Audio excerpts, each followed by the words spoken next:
You have to recognize your own limits. You have to start understanding yourself and when your body is giving you warnings, and you have to be a little bit more forgiving of yourself. And you have to try as hard as you can to recognize the fact that everyone else in the community has that imposter syndrome feeling to a certain extent. Some people much more than others. Here we go! Welcome to In the Mental, a podcast for open, honest conversations about men's mental health.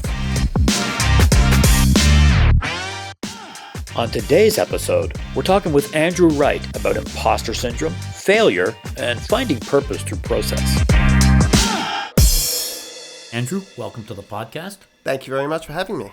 So Andrew, we're very happy to have you here. You and I know each other. Our audience doesn't. So let's start off with, why don't you tell me a little bit about yourself and what you do? Well, I am British-born marine mammal scientist and conservation biologist.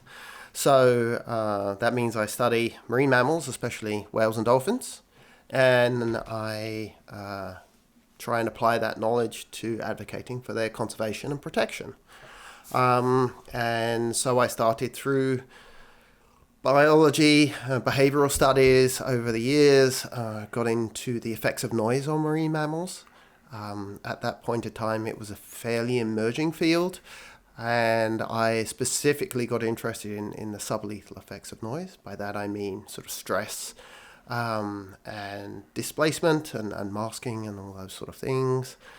And that took me to trying to figure out how to explain this to politicians and people who can actually affect policy in ways that could improve the situation for the marine mammals.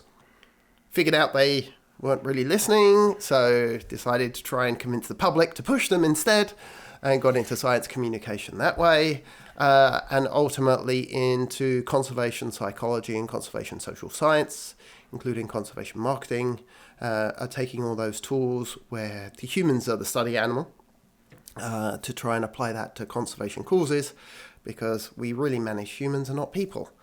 So I've had a long, twisted career trying to figure out how to make the world a better place. And it's taken me to Denmark and New Zealand and various parts of the USA and now in Nova Scotia.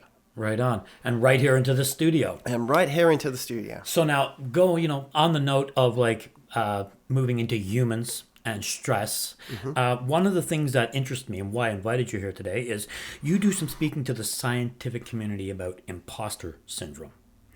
And why is that such an important topic? Well, I've started talking about mental health broadly in conservation. And it's an important topic because people in conservation actually have a lot of things thrown at them. And it's a bigger problem I think many people realize, and it's an underplayed problem. And imposter syndrome, which is essentially the feeling of not feeling like you belong within the community, is a huge part of that for a lot of people in conservation and science in general.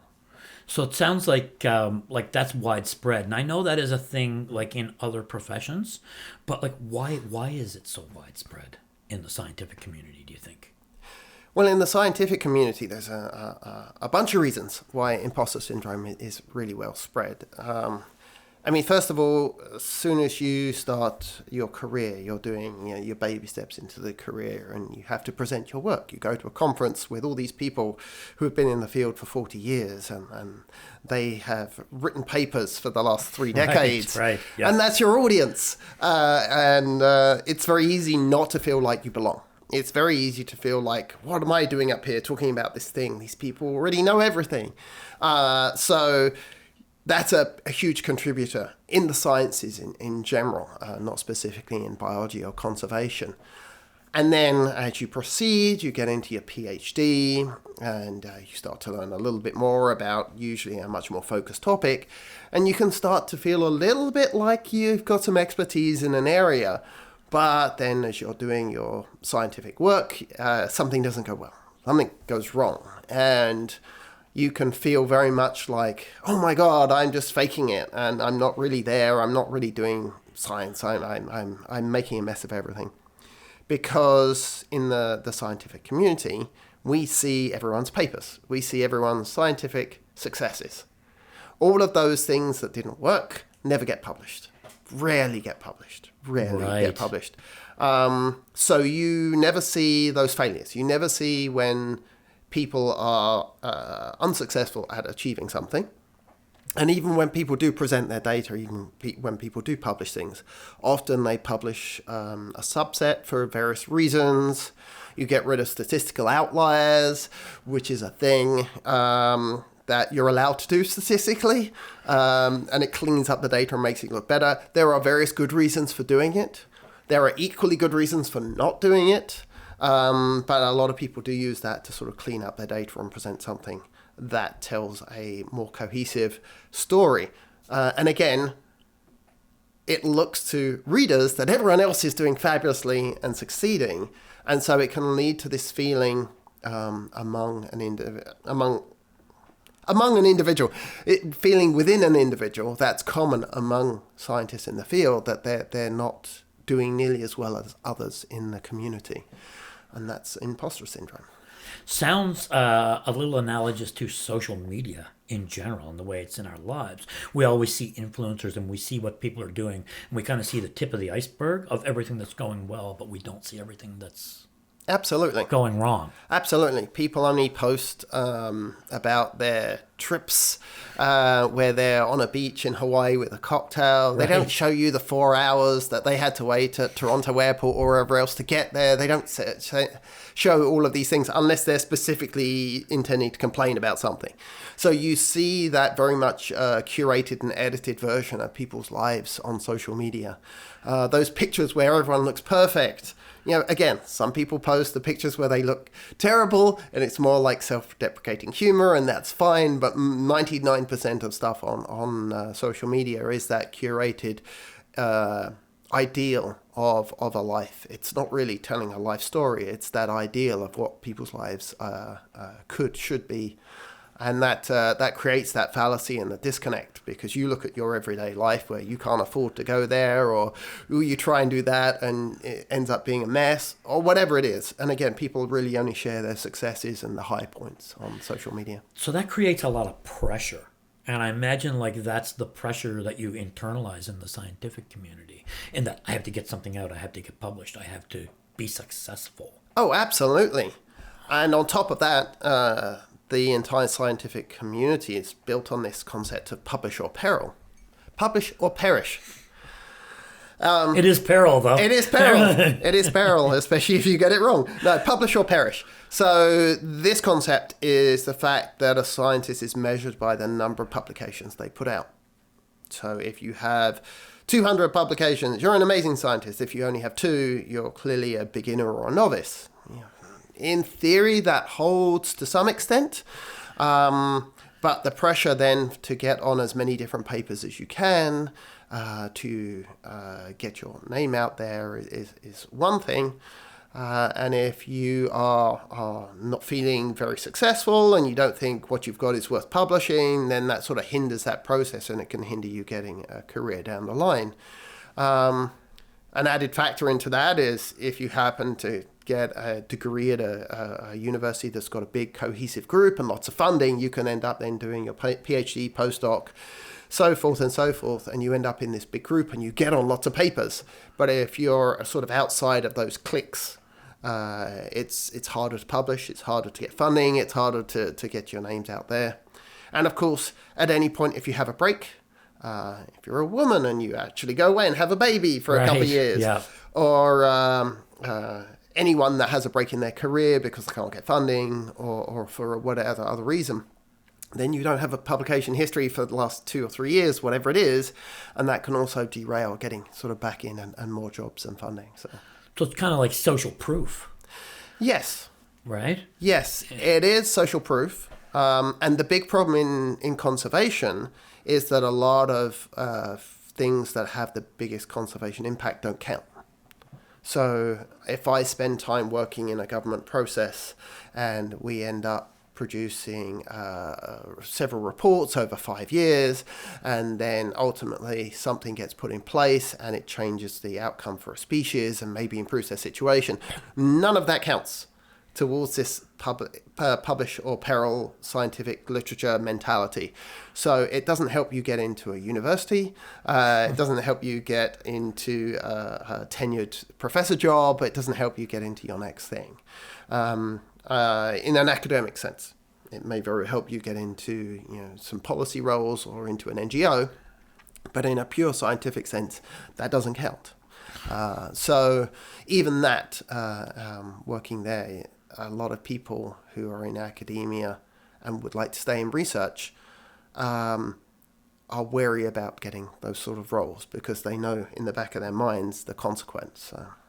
Yeah, like it sounds like there could be some cruel optics there. Because you produce like a report, let's say, on conservation and what needs to be done with a certain species or whatever it may be, and then there has to be the political will to do something, and nothing happens, and there is a decline or something bad happens. It's almost a little on you, even though it's out of your control.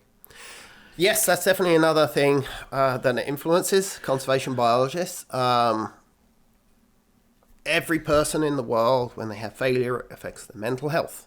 And a failure is more perceived failure. It doesn't actually have to be real failure. If you perceive that you have failed, you take a dent, you take a ding. And how bad that is depends on how bad you perceive your failure. But in conservation, if you put in many, many years of effort into trying to get new rules in my field for maybe new rules that relate to where ships can go, because you want to reduce the effects of shipping on marine mammals. And ultimately, some politician just simply decides that science is just one opinion amongst many, right, and we're not paying attention to you, and they go a different way. You can feel like you failed, and then every ship strike that happens down the line, that helps the species decline, you can internalize some of that, and you can feel somewhat responsible. Even though you're not, you still, it's almost like your failures are world level, species declining, species extinction type level failures. And that can be another draw on the conservation community in general. So that's a lot of negativity to manage. Absolutely. So how do you do it? A lot of people don't. And that's a huge part of the problem. We recently had a bunch of strandings around the world that got very public. The most recent was Timmy, or Hope, the humpback whale in Germany. I heard of that, yeah. And the scientific consensus at the time for people that deal with strandings was that this animal was in very poor shape and it wasn't going to make it. So the kindest thing to do was to let it pass away. Purely because it's unlikely to survive back in the wild, and the act of trying to refloat it and pull it away in the conditions it was in and the situation, it was really not going to work for the benefit of the animal, and you were just going to prolong its suffering. And that was an unpopular thing to say in the community, and a lot of people started throwing abuse at the scientists and the conservation people. And these are individuals that are heartbroken already because they can't save this animal, and so you have all that compassion fatigue as well, and you have the abuse you get from the public on top with people calling you evil. There's so much sort of coming in, and how you deal with that is a very complicated question on top of everything else. If you are being particularly targeted, the best thing that you can do is get support from your community. And in those cases, there have been, because it's an isolated incident, there have been that sort of gathering together of the community, and the IWC, the International Whaling Commission, coming in and saying, yes, the experts are right, you shouldn't let this animal pass, or whatever it is. And other people around the world have been making these comments, and some of them have been getting death threats. But there has been a support within the community that these people are right and giving them some backing. But in terms of what individuals can do, I think it's much more personal. You have to recognize your own limits. You have to start understanding yourself and when your body's giving you warnings, and you have to be a little bit more forgiving of yourself. And you have to try as hard as you can to recognize the fact that everyone else in the community has that imposter syndrome feeling to a certain extent. Some people much more than others. Yeah. But anyone that's faced with a mess of data that isn't telling you what you thought you were going to is going to be like questioning what they're doing. Right. And we're all human, and these feelings are part of all of us. So I honestly think the conservation community as a whole, and more broadly, the scientific community needs to be more open about these issues so that individuals can be more free to query, to question, to accept these certain things, and more willing to sort of come forward with them as well. Yeah, as you were speaking there, it reminded me of the phrase, and I don't remember the exact quote, but it was the idea that intelligent people are full of doubt and fools are sure of themselves. And it seems like I'm not, trying to disparage the general public, but I feel like social media and collectively it does kind of push us down to the level of fools sometimes, and that's part of the dynamic that's happening there. It must be like shouting into the wind sometimes. Yes, yeah, definitely. And because conservation is a field that is right up against that sort of social pressure and social dynamics, because we are very much dealing with the human world as opposed to astrophysics. You go and study the stars, right. And it's all wonderful. Yeah. And you come magical, up with something, and no one cares for the most part. Sorry, Neil deGrasse Tyson. I'm sure some people do, but the public at large, if you find something cool out in astrophysics, everyone reads it and goes, "That's awesome," and moves on. Whereas biology and conservation, very much you have friction with social dynamics and the social world every day, and so it is a different experience within biology for sure than other sciences, and so that can be very frustrating. It can be very hard because we get called bad guys rather a lot because we want to put people out of work or something. Right. Which isn't true. We want to save the animal and ideally move the world into a new place where there can be coexistence, sustainable coexistence. We don't actually want to put anyone out of work. And it may be that sometimes you need to shut down a fishery or a shipping lane temporarily. A lot of cases where you need to save a fish species in particular in an area, or coral reefs. If there's dredging at the bottom, you need to shut down an area so it can recover. It's unfortunate necessity once things have gotten so far, but if you can catch the conservation problems earlier, you can usually do things that allow for immediate coexistence. So catching conservation problems early is key to reducing that friction. But yeah, it's a tough world out there when you're faced with the social media being thrown at you and making you feel like a bad guy and so forth, and often an idiot too. Yeah, there's a real analogy there I'm seeing for mental health in general, where the idea that sometimes we do need to step back and we need to accept some short-term losses or even a retreat on something for long-term gain, whether it's a boundary, because that makes me think of a boundary. You have to put a boundary on something so that yes, we're putting a boundary on it now so that it'll be stronger tomorrow, but it's hard to get that across, right? In a world that's all based on success, wins. Yeah.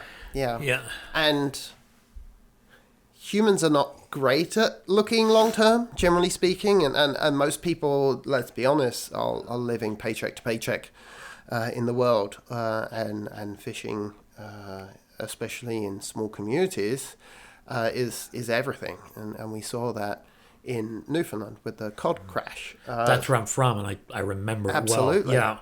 Yeah. And the warning signs were there, and scientists and eventually the fishers themselves were like, we need to put a cap on things, but the government was a little behind on that and didn't do that, and so the mentality of the fishers, okay, you need a cap, but you're not doing it, I'll still get my share, and then the cod crashed entirely. Big time. paraphrased version of it. Yeah, There's more nuance yeah. on that, but that's effectively what happened, and a whole bunch of communities suffered. And that's a lot of the fact that people can't see that far ahead, or even can't imagine the size of the catastrophe that may befall them. It's unimaginable. And so the human psychology just says, no, I can't accept this as a possibility, puts up a wall. Yeah, We're yeah. going to put that over there. It's not possible. That's too far from where we are. And that can then be a massive barrier to conservation if people just don't want to even think about the possibility of the end result. There's like some real analogies here for because it's interesting. Like the impetus behind this course was that we talk about this podcast was that we talk about things and just get them out there, and it's why I talk to different people. And I'm like hearing you talk about conservation, but it's like I'm relating it to my own mental experience, health experiences, and people that I know. And one thing that just popped in my mind was burnout. Right? Because you're trying to, the idea, like, we need to go. Everybody has to be happy. You need to keep the industry happy. You need to keep the funders happy, whoever they are. Yeah. But like, it leads to burnout. Oh, absolutely. Because you're not conserving. No. In the face of all these failures that we come up with, whether it's perceived real failures in terms of not being able to get published, not being able to get work. Most of biology is short-term contracts, especially in conservation, not being able to affect change, all of these things, not being able to publish, having reviewers in the peer review process tell you how horrible your paper is and go away and redo it. Yeah. All of these things thrown together, it very much undermines who we are and where we want to get to, and it can be really hard to sort of dig ourselves out of there and get to where we need to be, and that pushes us. Okay, well, let's spend an extra few hours cleaning up the data. Let's spend an extra couple of days working on this project. Let's go to this policy meeting. I'm not being paid to go to this policy meeting, but I'll go because I think it's worthwhile. I want to work on this project, but I don't have funding. But I know if I don't do some sort of research and publish, I can't get a job. So I'll go out, I'll collect some data. It's a small project. I can do it at weekends. All of these things just take a little more time and don't necessarily pay you any money. And so you have this ethos within our field that's driven by our own desire to be successful, to do more. The expectations are higher. You don't see lawyers going to 3-day policy meetings without getting paid for it. By the hour, handsomely. Exactly. Yeah. But you do see biologists paying to go to conferences on their own dime. So, I recently went to a conference in Europe and I dropped a couple of thousand Canadian for the effort, to try and make connections, network, and maybe set up work for the future. There's another one coming up in Puerto Rico. It's going to cost me $3,000 to get there without even talking about food and drink once I arrive. Right. And I am on the fence whether or not that's worth investing in. But it's that kind of level of investment to do these things. And even if you have paid travel to go to a policy meeting, you don't necessarily get paid your time for being there. So you're putting all this extra effort in, you're putting all your own money in, and as a consequence, because it's sort of expected of a high-level scientist to be involved in all these things, even if you don't have funding to pay for it, you can definitely burn out trying to meet that expectation. And part of it is the expectation of everyone else in the field. If you're not publishing, if you're not going to conferences, then why would we employ you as a lecturer? Right. And or why would we fund you? Absolutely. Yeah. And part of it is your own expectation, is I want to be successful. I want to help save that species. And there are some people that get paid reasonably well in this community. They tend to be government scientists in the better funded parts of the world, America, Canada, the UK to a lesser extent. and a few other well-paid governments, Denmark, Norway, Sweden, so forth, so forth. There are some government scientists in conservation that actually make a pretty good wage, for the most part. There are exceptions. But compare that to the NGO community and a lot of early career at university, it's a very much different pay level. And yet, sometimes those people that are in those jobs that give you all the security and a long-term employment forget what other people are doing. And so they're like, okay, let's just have another meeting next week for 2 hours. It's like, well, I'm trying to look for work right now, or I'm trying to run my NGO or whatever it is. I don't have time to do another meeting for the next 2 hours. And then they look for volunteers for doing this work off the between calls. Right. And that's going to take like 3 days to do. And they're like, oh, well, you can do it. You know that stuff. And I'm like, yeah, but you're coming from a place where you have a salary, a good salary, and you can do this on your paid time. You're asking me to put my own time forward and not get paid for it. And they don't think about that. So there's also that dynamic, because any policy process has government scientists in it. Right. Almost any. And that disparity is not something that's often recognized and highlighted within that process. So the burnout comes from many, many places and for many, many reasons. But it is that mismatch of expectation and capacity in the majority of people in conservation that is creating that, because you are trying so hard to reach that expectation and often you just can't. That's an immense amount of pressure. Yes. And there's a lot of uncertainty to manage. Oh, yes. Right? Like, that's Absolutely. like pure uncertainty. Yeah. You don't know where your funding is going to come from. No. You don't know if your recommendations are going to get adopted Absolutely. and the whole point of it is going to happen. Absolutely. How do you square yourself with that? Well, often you can't. Yeah. You just keep trying in the best way you can, in terms of you keep applying for funding, in terms of you keep going to the policy meetings, you might try new approaches. That's a lot of why I've turned to the conservation social science and the conservation marketing, because I think that has a greater potential to affect change rather than just simply throwing biology at a wall and seeing what sticks. Right. So I think everyone has their own journey and own way of trying to handle this, but ultimately there's only so much any individual can do without a massive change in the infrastructure of the field of science, the field of biology and conservation in particular, and also the expectations of the scientific community. There's been a lot of discussion recently about the peer review process, and in fact it's broken, but I think that the problem is broader. I think the way the scientific employment model, so much of it is short-term contracts based on these 1 year, 2 year funding cycles, free internships just to get experience so you can get into university in the first place. You have to spend time going to different spots to go in the field and get some training just so you can get that master's or postdoc, whatever. And you need to find a way to make that work Exactly. financially. Exactly. Yeah. And that brings in colonial elements to it. The fact that the Western world or the global North, richer backgrounds, richer people, richer students can do all these things, whereas the global South, not so much. So it creates a disparity in the ability of those two groups to get into the university program, to get into the research, and it perpetuates these disparities.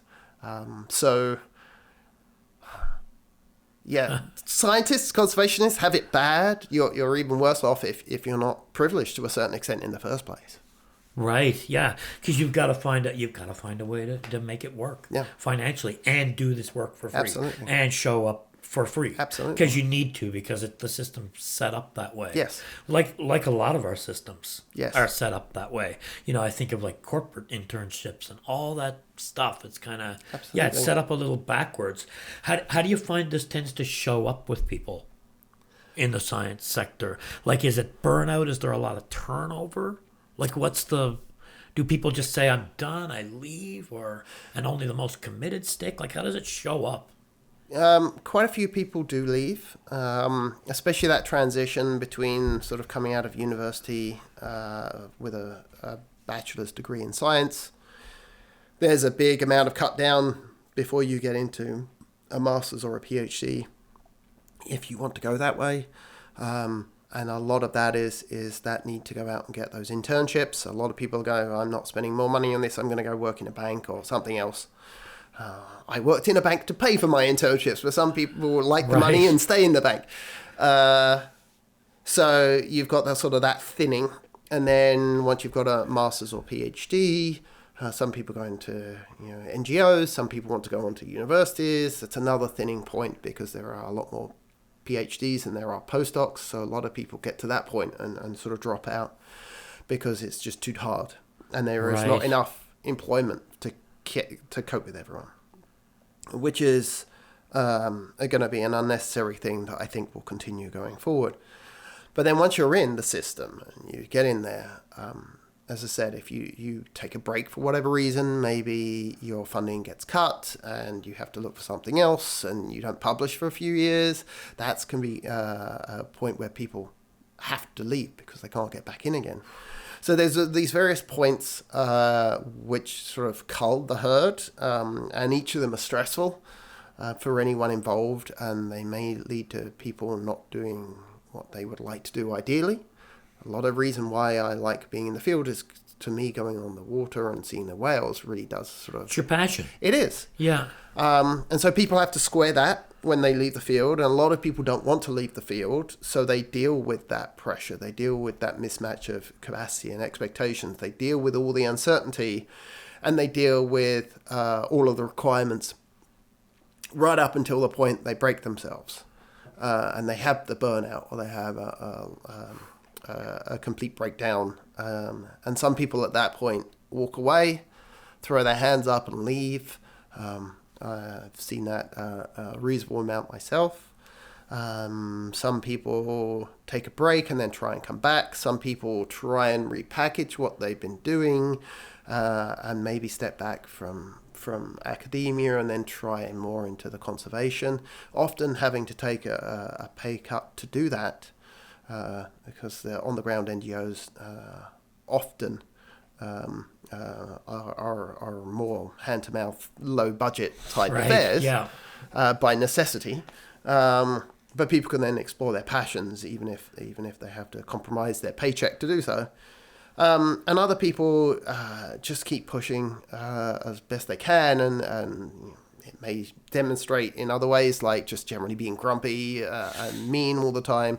There are plenty of individuals in our field that have got some issues. That can change you as a person. Absolutely. Yeah. And a lot of those issues may stem from having gone through this experience themselves and the way it's changed them. Some people can just be arseholes.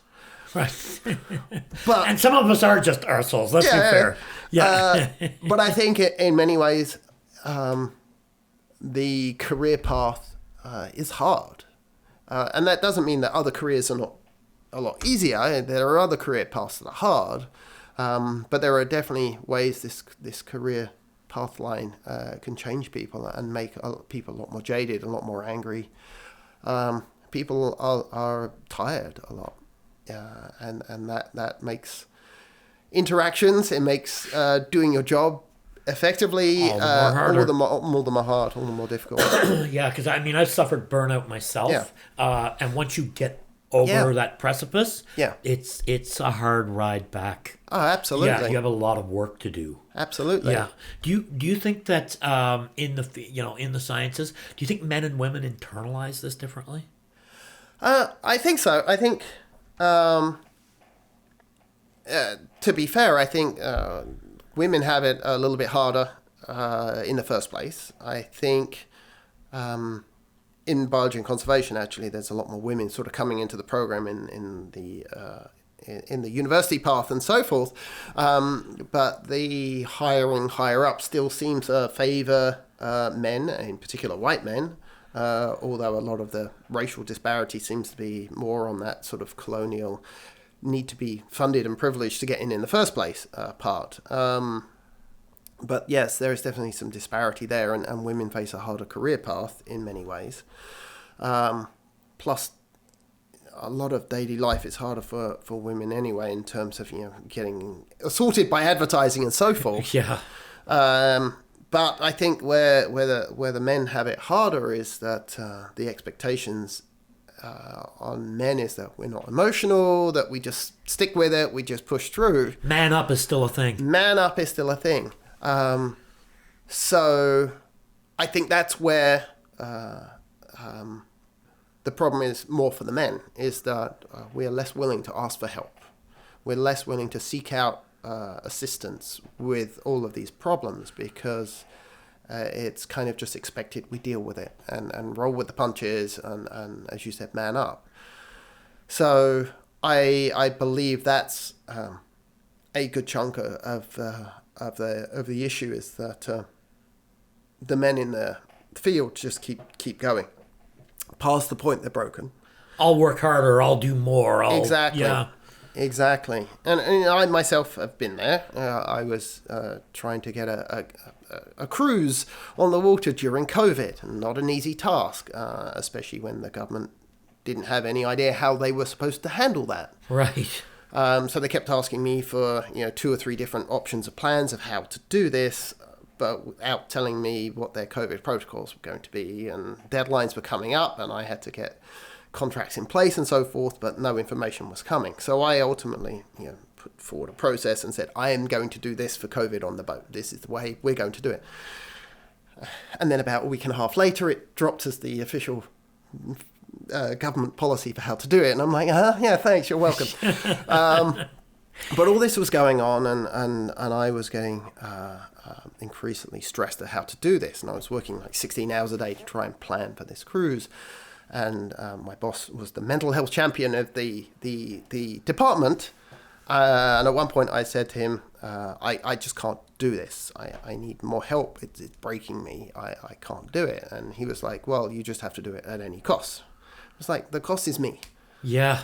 And I was pushed to keep going. And I know at that point I was getting very aggravated, and I was being snappy at my colleagues, and I was understandably pissing them off because I was gone too far, and I didn't want to stop that process. Even though I recognized at one point I couldn't do it anymore, when pushed I just kept going. So I know a lot of my relationships suffered at that point. I know I offended people, and if anyone's listening, I'm sorry. Yeah. That's all you can do is say, I'm sorry. Exactly. Change your behavior. Exactly. Yeah, it did take me a while to recognize, how bad it had become and how bad I had been to people. And I have definitely tried to deal with that going forward and so forth. But yeah, I think that's a big problem, is that once you are so stressed, it damages your relationships with other people. Absolutely. Not just professionally, but also with your family. You take it home. Absolutely. Absolutely. Yeah. And that can actually erode away at your support network.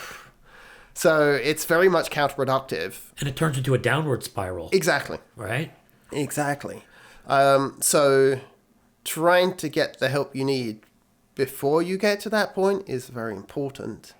And if you see someone else going down this process, they're going to be aggravated, they're going to be unpleasant, and they're going to be snappy, but it's important that you try and intervene with those people before they get too far down that spiral. Because it's really hard to see when you're in the moment. Absolutely. Yeah. It is so hard to see when you're in it, and as guys, like we've been, as we've mentioned, like you've been conditioned not to really talk about it. Just double down and go harder. Yeah. Right. Yeah. And I know I've experienced that myself, and that's the whole impetus of this podcast, because we don't talk about it enough Absolutely. as men. And I'm seeing things start to change, but still those same old stereotypes are out there. Absolutely. To go harder, right? Push harder. Oh, just push through, suck it up, but there's kind of that never ends. Yeah. It just turns into a constant spiral. Absolutely. Yeah. And it's hard in conservation when a lot of that drive to push harder is coming from inside. It's not external pressure. This is an internal drive. And so it's almost like breakdowns in conservation are inevitable for some people because they will push themselves to do as much as they can for the animal, for their career, whatever their driving force is, wherever they're there, spend more time on the water, collect more data, try and protect the animals. Whatever the drive is, a lot of that comes from inside. So we are pushing ourselves to burnout in many ways, which is a really unfortunate situation. And again, that's not to say that other careers don't have that, because people are driven in other careers. No, but this is your context. Yes. Right? Absolutely. Yeah. And what keeps people in conservation is their passion for that field. I did a survey about challenges in conservation, and what keeps people in conservation is the passion. And it's that passion that drives everyone. So while I think that internal drive is present in other careers, I think it's more prolific in conservation than it is in many other careers. Perhaps first responders notwithstanding, those kind of careers, again, people are passionate, that's why they do it. But any career that's driven by passion is going to have this problem, I think. Yeah, I mean that's why I asked you on the show, because like I'm listening to what you say, that definitely transposes across other careers, right? And it's like the passion can sometimes be a trap. Because you're following your passion, and you're like, this is what I want to do, and I'm following my passion, so I need to dig in harder, and I need to dig in harder. You could run the risk of digging yourself in a little too hard, would you say? Absolutely. Yeah. Absolutely. And I guess you can think of it in as run the risk of digging yourself in a bit too hard in many ways. I mean, there were all the first responders during like the 9/11 that were running into the buildings, because that's their passion and that's what they wanted to do, and they wanted to help people. And conservation isn't nearly that immediately life-threatening, although it can be in certain parts of the world if you are trying to stop elephant poachers that have guns. Then, right. The rate of murder and injury and threats to conservation biologists, especially in underprivileged countries, is actually quite high. Right. And there are reports on this. So sometimes people are doing this in the face of immediate harm to themselves. But generally speaking, it's much more of a running into a burning building of the mind. It's much more running into that burnout than it is running into the physical harm. Right. But I think both can be true in conservation. Yeah, and burnout can become physical harm Eventually, at some point, right? Especially if you start to make like bad decisions. Absolutely. Based on a less than grounded view, I guess, of where you are. Absolutely. Now, it sounds very much like failure is also built into the process. Yeah. Like not just uncertainty, but a large amount of failure. Yes. You have to embrace it. Yes. Right? Yeah. I mean, science is in many ways based on failure. You publish something, and 5 years later, somebody else refines the theory and updates it. So that's a sort of failure. You didn't quite get it right the first time, but that's the way science progresses inherently. It's failing forward. Absolutely. Yes, it's failing forward. That's a really good way of putting it. But you can't always save a species. You can't always affect a process in the way you want to, as we talked about earlier. The failures are part of it. You build a new tool to do something, it doesn't always work. You just need to sort of get over that and move on. It's inherent in science across all disciplines that the failures are, as you said, failing forward. It's just part of that process that keeps cycling, keeps moving forward. So, like, and that's very, like, I mean, what we're talking about here is the scientific method. Absolutely. Really, right? Absolutely. Can we just explain that real quickly? The scientific method in its, I guess, most basic form is the fact that you generate some sort of idea, a theory, scientifically called a hypothesis, and you start collecting data to test that hypothesis. So you go out and you do dolphins swim north during the summer months. So you go out, you collect some data, and you come back and you go and you do some statistics and you find out whether or not that's true or not. That's the very base of the scientific method. But, as I said earlier, sometimes you get results that are unexpected. And a lot of people refer to those as statistical outliers that they throw out, but I actually think the more interesting things are what happen on the edges. So let's say, yes, you find most dolphins do go north in the summer, but some don't. Well, why is that? You know, they're outliers for the process of that particular thing. But that process of resolving one question in science through that hypothesis data testing process, which is the scientific method, generally leads to more questions. And that is part of how science progresses. And again, technically that's a failure. You know, the result was not quite what you had anticipated. There was something else in there, but that is important in bringing out those new questions and advancing our knowledge, generally speaking, going forward. So the failure, as you said, is built into the scientific process. It's part of that iterative cycle of coming up with a question, collecting the data for it, testing that, and then coming up with more questions. I mean, it sounds very related to personal growth and my experiences with personal growth and development, in that failure is just baked in, and you probably have to fall in love with the process more than the outcome. Yes, that is certainly true. But unfortunately, within science, as we touched on earlier, that failure being baked in is a huge part of that cause for the imposter syndrome. And it creates that uneasy feeling that you don't belong or that you're not good enough in the field. So even though it's baked in, it's really hard for the individual to come to terms with that when things don't go quite according to plan, even though that should be the expected outcome every time. So yeah, that's why the imposter syndrome is so prevalent within the scientific community, is because it is an inherent part of that process to fail, but yet we internalize that and think that we're not good enough and don't belong. Right. Like it's just like, this is what interested me, and that's one of the reasons I invited you here, is when we were talking about this informally before you came on, it reminded me so much of the process of, like, myself. I had a battle with anxiety and depression, and as I started to get my life straightened out and my health straightened out, it very much reminded me of that, in that you have to follow that scientific method. You have to embrace the failure and really fall in love with the process. Yes. Because you're working out or you're trying things. For me, it was cognitive behavioral therapy. It's not working. Why is it not working? The hypothesis is, if I go in and I do this, I'll get my mental health sorted out, but it's not working. Why? Oh, because there's something physiologically missing. There's something wrong with a diet or a nutrient that doesn't give me a foundation. Yeah. And it sounds, that's why this interested me so much. And that's why I wanted to have this conversation about the scientific method, because it sounds like something you can very, very much apply to yourself, because you're going to fail. Absolutely. Right? Absolutely.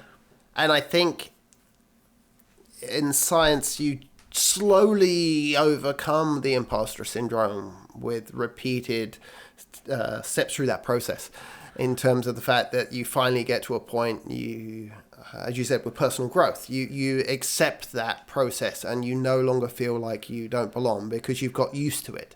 And so you accept that cycle, you accept that repeated failure, you accept that sets you up for the next question. And that's why eventually I think, you still have people that will occasionally go, what the hell am I doing?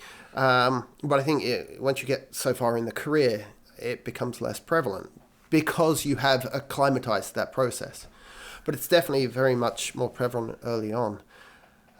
Or maybe you've laid like the groundwork for somebody else to take the work you've done. Yeah. And accomplish something. Absolutely. Or grow something from that, or achieve an Absolutely. outcome from that. So another reason why I started this podcast, right? Because I wanted to be able to like put that pain and that growth out there and go, hey, here's some wrong steps I made. Maybe I can save you some time or some pain or whatever it is, right?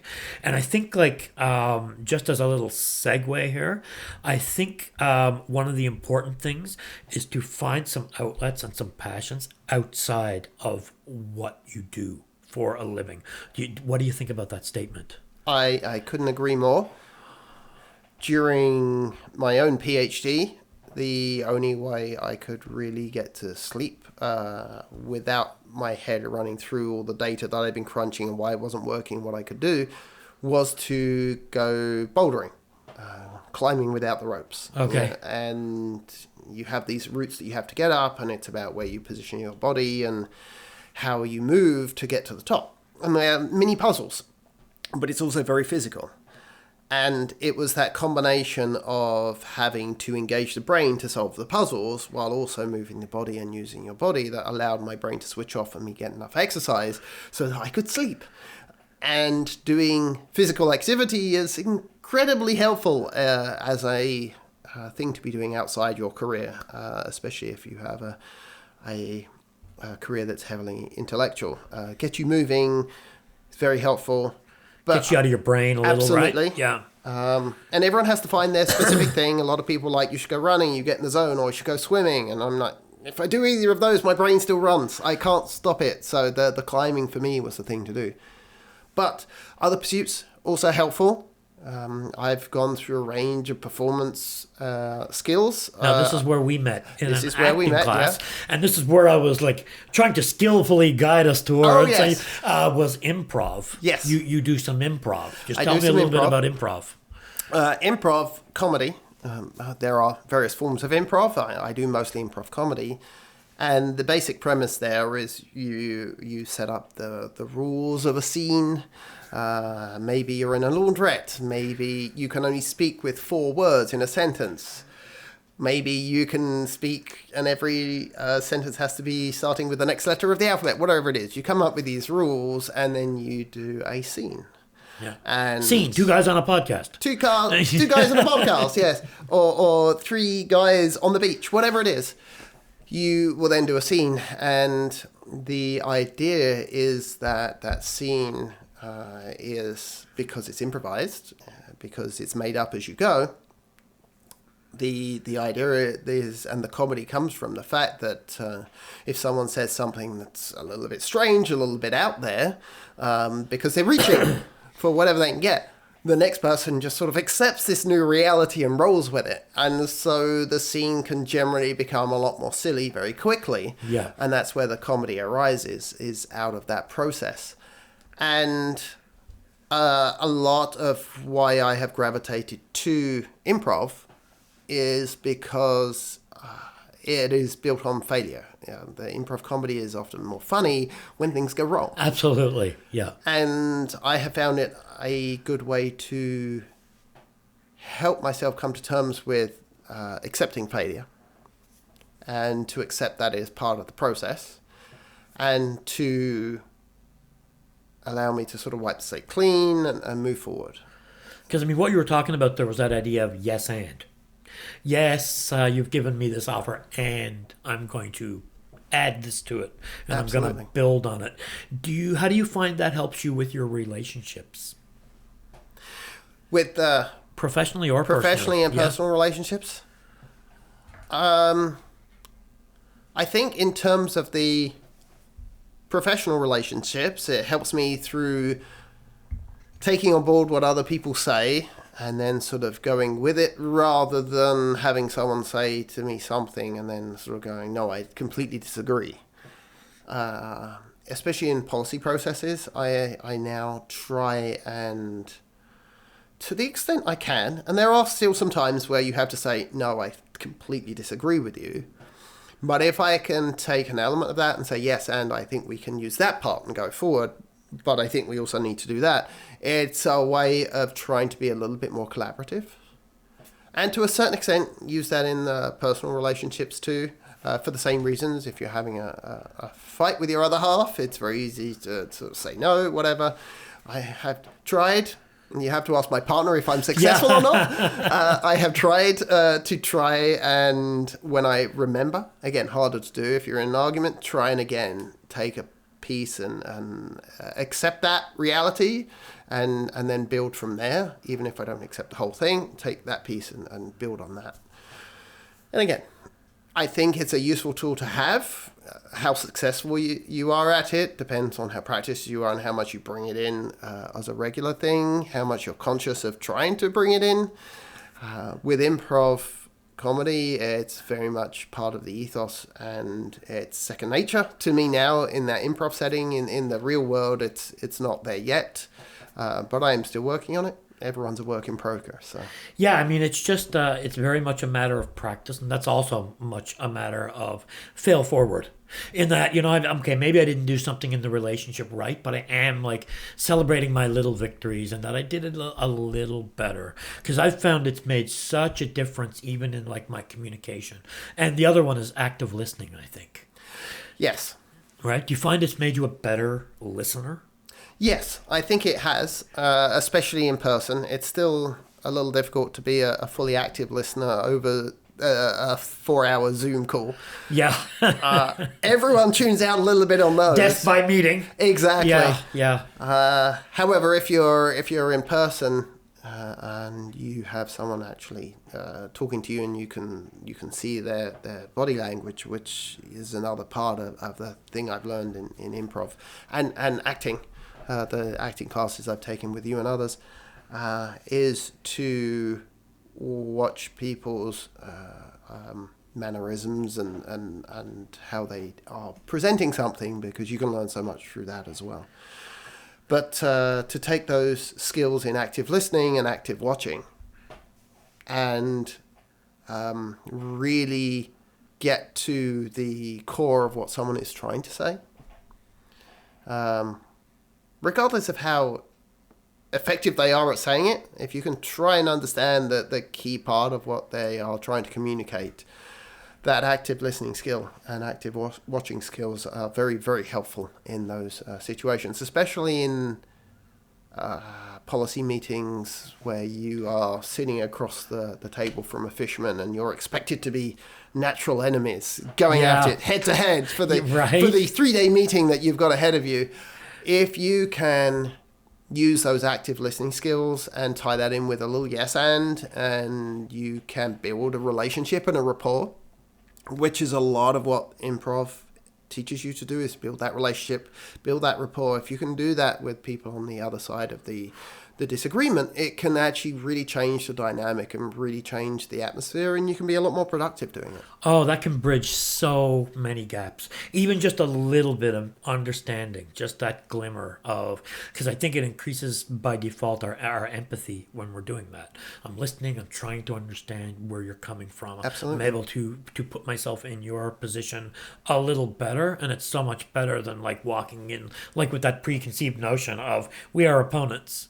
Or we are natural enemies, and I have my agenda and your agenda, and now maybe there's somewhere we can meet here, right? Yes. And it's, I'm still learning how to do this. There's been some meetings where a person in industry is saying that you scientists just want to put us all out of business. And it triggers the animal parts of your brain. Yeah, yeah, absolutely. How dare you? Yeah. I'm just trying to save the world. So, yeah, it's still not so easy necessarily to overcome that animal reaction and go into that sort of collaborative space. Yeah, again, in improv, everyone in the room has the same goal to be collaborative. Yeah. Through the active listening, through the yes and through other aspects of improv game and improv performance rules and mechanisms.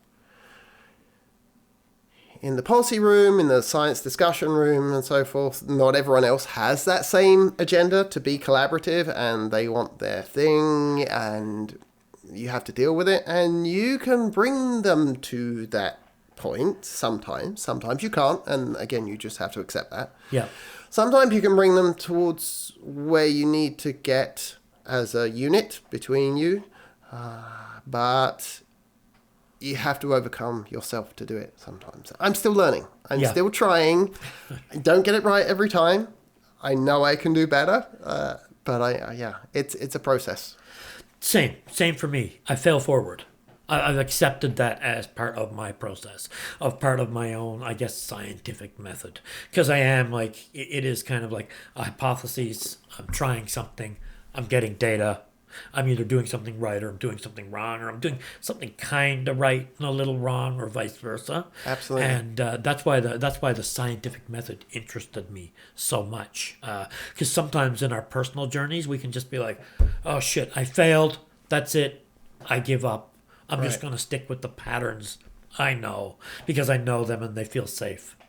And even though sometimes they might be quite toxic, they make me feel safe because it's what I know. Yeah. It's not uncertain. Yes. Right? And that's why I found this conversation so valuable. When we got into like that idea of uncertainty and embracing failure and really, really just like failing forward. Looking back, what has science taught you about being human? What has science taught me about being human? Well, that's a great question. I don't know. I think science has taught me that nothing is entirely perfect. Nothing is quite as expected. There's no rules that are unbreakable. There's nothing that it doesn't have some quirks to it. Physicists will disagree, the absolute rules of the way the world works, but in biology there's always an exception. And I think to come to human life, to come to a society and take that in, not everyone is going to behave as you expect. There is always an exception. You might think that everyone that lives in this town has this mentality, but there'll always be someone that diverts for that. And so I think science has taught me how to accept those exceptions as being real, as being legitimate. It's taught me a lot about adaptability. Because you fail forward, because failure is a part of it. Because when you're on a boat for 3 weeks and something breaks, you have to fix it with what you have available.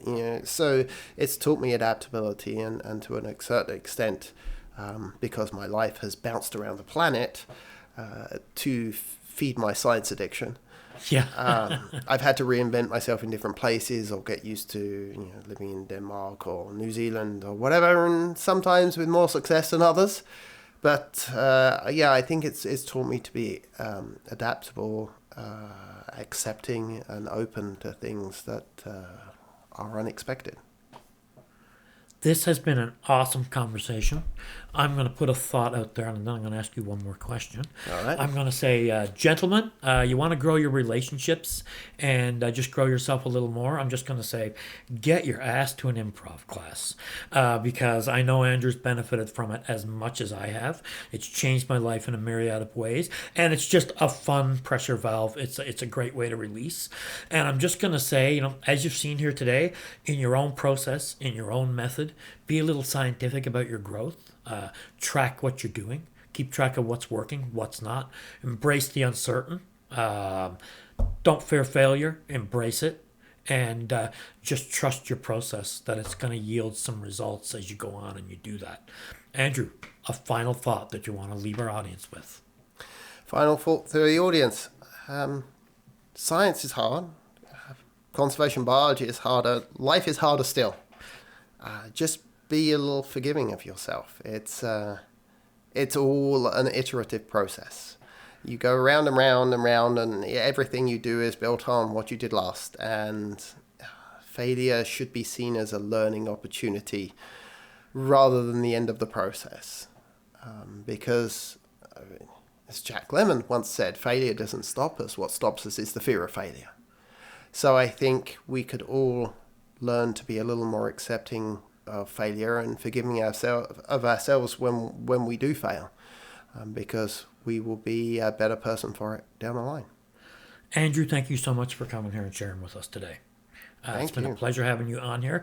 Is there anywhere we can send people to maybe like profile your acting work or learn a little bit more about what you do? Or I don't think there's anywhere in particular out there to tweet.